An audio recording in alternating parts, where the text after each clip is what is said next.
Pete the Cat Checks Out the Library by James Dean.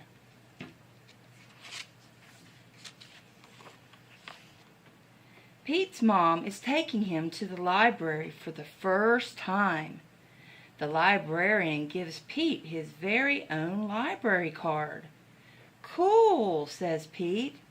The librarian smiles. "Time for the tour." The librarian takes Pete through the library.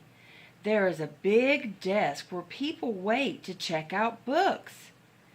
Pete sees some of his friends reading at a long table. It's very peaceful and quiet. How relaxing! The librarian takes Pete to her favorite room. There are lots of Pete-sized chairs and tables and shelves. There are books of every shape, size, and color. "What do I do now?" Pete asks. "Now you read a book," the librarian says. "Which book should I read?" asks Pete. "You can read any book you like," says the librarian. Pete looks around. There are so many books.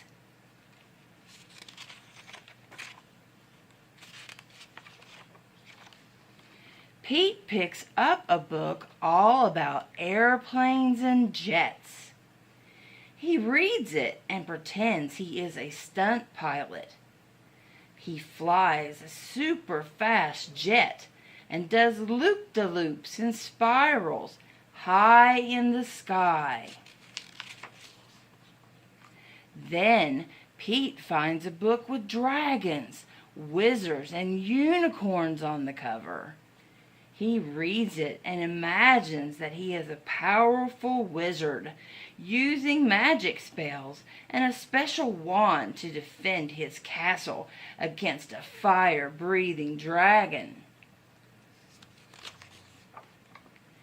Next, Pete opens up a book about spiders and insects. He reads it and imagines that he is a scientist studying all types of critters in the wild. He has to be very still to study some critters and very fast to study others. Then Pete chooses a book with all sorts of scary monsters on the cover. It is a book of fairy tales.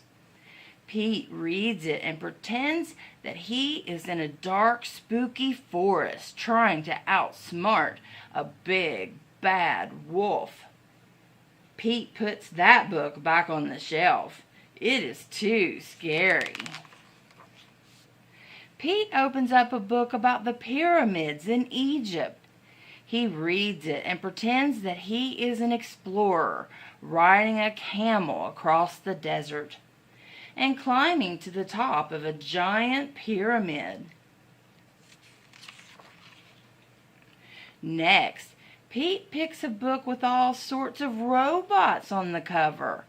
He reads it and imagines that he is a robot at a robot dance party. His arms and legs make whizzing sounds when he moves. When Robot Pete speaks, he says, "Bleep, bloop, bleep." Next, Pete picks up a book about superheroes. He reads it and makes believe he is a superhero. He flies around the city in a colorful cape, chasing bad guys and saving the day. Then Pete spots a big book about the ocean and all of its creatures. He reads it and imagines that he is a scientist in a submarine deep in the Atlantic Ocean, looking for whales and squids and sharks.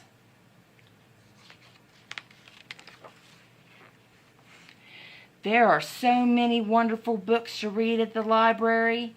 Pete can be whatever he imagines with a book. Reading is super groovy.